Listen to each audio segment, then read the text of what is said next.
to the fans and the media in that area, and he was talking about two different things. One, Jordan Love, the kid they drafted in the first round a couple of years ago. We've seen play a couple of times. Not very promising. His quote was, "We haven't seen enough of him. Preseason will be very important." They've seen enough of him. They know at this point he's not ready to play.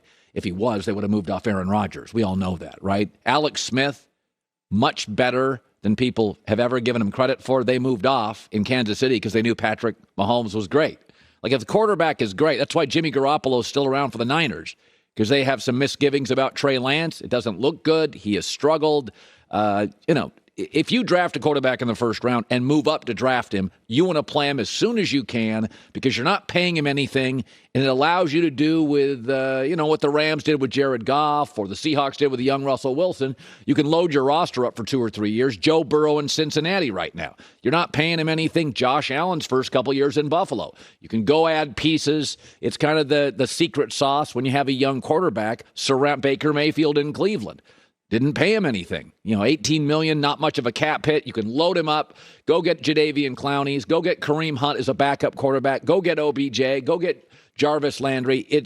We all know the game, right? So if he could play, they would have moved off Aaron Rodgers and not been publicly humiliated by him and given him $50 million a year. But the other quote that Mark Murphy had, which is a real thing. So we theorized a couple weeks ago. I said, Green Bay's got the weakest wide receiving core in the NFL right now. There is no second place. Maybe Houston, maybe the Patriots. It's bad. Increasingly, outside of quarterback, wide receivers matter more than any other position because of the rule changes and the cultural changes in football. The star athletes in high school now, they want to be quarterbacks, they want to be wide receivers. And you got to be good at both. Cincinnati had a lot of flaws. Great young quarterback, great wide receivers. You start looking at the Tampa Bay Buccaneers a couple years ago when they won. Great quarterback, great wide receivers. They didn't have a great secondary.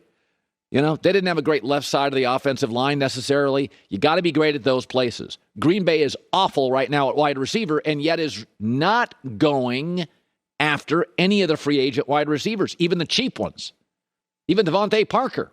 They're not even in the running. Why? Because Mark Murphy said over the weekend, and this is something I believe, and now it's been verified. He said, we don't look at Aaron Rodgers as having a 3-year contract. It's a series of 1-year contracts. My theory's right. So, number one, Green Bay knows Aaron doesn't like criticism at all. Number two, Green Bay was humiliated and ticked off at constantly being publicly berated and manipulated by Aaron Rodgers the last year. They didn't like that at all. No front office does. And number three is they're not pursuing wide receiver talent in free agency. Why? Because there's no owner for the Packers. So the guys in the front office, Mark Murphy is safe. He's not going to get fired. Matt LaFleur's not going to get fired if the season goes sideways. What they don't want to be is in the Aaron Rodgers business for 3 more years. They're over it. And so what they do is they sign him so they can be competent. They don't go after veteran receivers. They're going to get them only in the draft. Why? Because Aaron doesn't deal well. He has trust issues. He doesn't deal well with young receivers. And the criticism of Green Bay has been for years, they draft receivers, but never in the first round. And they have 2 first-round picks. They may go after 2 receivers, and they'll be able to say, we drafted wide receivers in the first round. So watch Green Bay. They've got 2 firsts and 2 seconds. They'll take at least 2 receivers, and they'll cover their arse.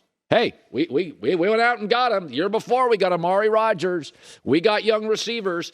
A.J. Dillon was a second-round run. We got him a lot of skill people. This was not on us. So why are they not going after veterans? Because eventually they don't want to be for 3 more years in this nonstop fire hose of drama with Aaron Rodgers. They see it as a 1-year contract. They'll try to get out of it. If they can't, it'll be a 2-year contract. They will not have a relationship in 3 years.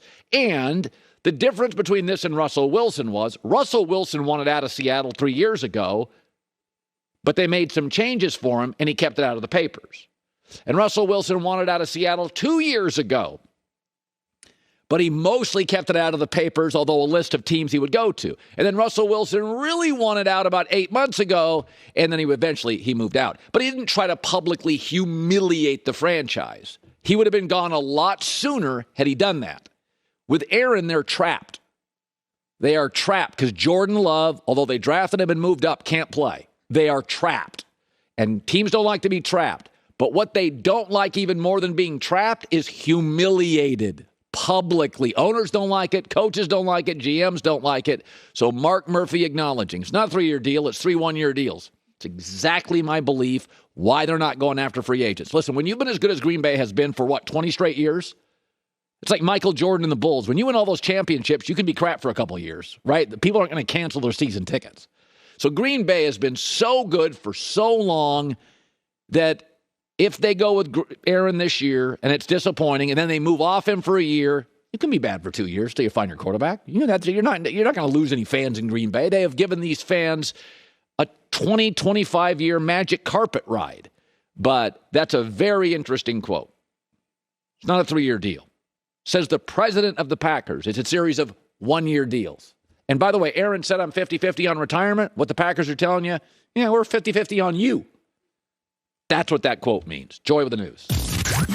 You great owners.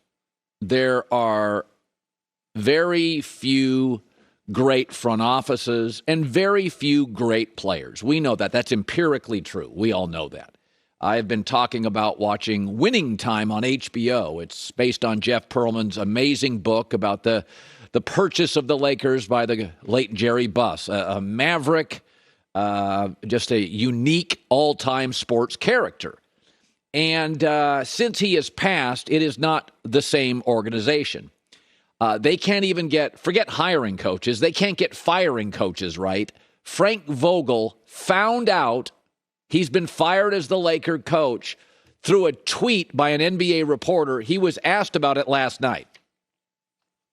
My reaction is I haven't been told, and I'm going to enjoy tonight's game, celebrate what these young guys did in terms of scratching the claw and getting back in this game, getting a W, and we'll deal with tomorrow.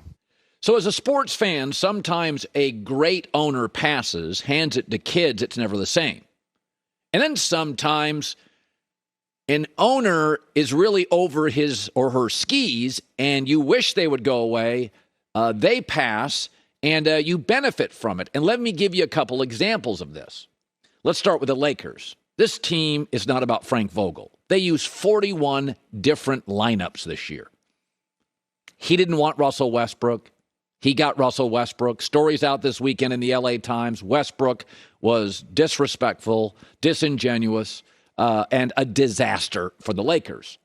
But don't forget, pre-Vogel, in Kobe's last year, if you take the last game Kobe ever played as a Laker, and the previous 5 years to that, they had the worst winning percentage in the league. This has been a mess for a long time. In fact, in the last 11 years, if you take out the bubble, the pandemic season, which was a weird break for one team in the NBA, the Lakers, because old LeBron and brittle Anthony Davis got a 4-month break in the middle of the season. If you take out the bubble season, the Lakers have won in 11 years, 41% of their games, and have had 6 head coaches in 11 years. This is not a Vogel issue. Maybe it is a Google issue. This is a systemic front office ownership mess. 1 playoff series win in 11 years, take out the bubble year, 41% of games they've won. They increasingly bring in old players with big names to make it relevant. Who is that? That's the Raiders in the last 11 years with Al Davis. What did the Raiders do in the last 11 years before Mark Davis, who appears to be much more, let's be honest, in the last couple years, much more capable? Say what you want about him. You don't like his haircut. He's more capable. What were the Raiders and the current Lakers like? Well, in those last 11 years with Al Davis, they won 40% of their games.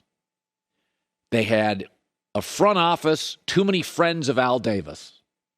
They had a lot of bad draft picks. They were bringing in people like Randy Moss to remain relevant. Like the Lakers are bringing in Dwight Howard or Carmelo or Russell Westbrook to make them relevant. So they sound big on paper, and then they're terrible on the floor. This is what it's become. Diehard fan bases, one in Los Angeles, one in Vegas, Oakland, and Los Angeles, the Raiders. Great fans clinging to tarnished, dying brands. But don't let that pandemic season get in the way. 11 years, 6 head coaches, you're winning about 40% of your games. And like Al Davis's Raiders at the end, you're bringing in big names so you can sell tickets. It looks great on paper, but then you hand it to a coach and there's nothing he can do with it.